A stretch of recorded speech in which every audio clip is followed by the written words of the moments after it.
नमस्कार दर्शक बंधु जन्मकुंडली मध्य बुध ग्रहर अत्यंत महत्व रही था। कारण बुध वाणिकारक ग्रह, बुध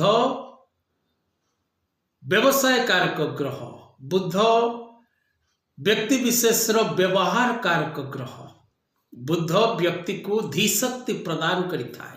शिक्षा क्षेत्र में आपण पिला उच्च स्तर को जाइथाए केवल जदि जन्मकुंडली रे बुध मजबूत थांती।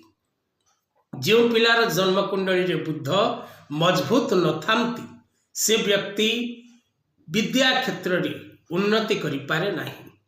तेणु जदि बुध आपणकर कमजोर रही तेबे विशेष करी बुधवार दिन गोटा मुग डाली आपण निराश्रय व्यक्ति विशेष मान को दान करने को चेष्टा करंतु। यह द्वारा बुध मजबूत होता।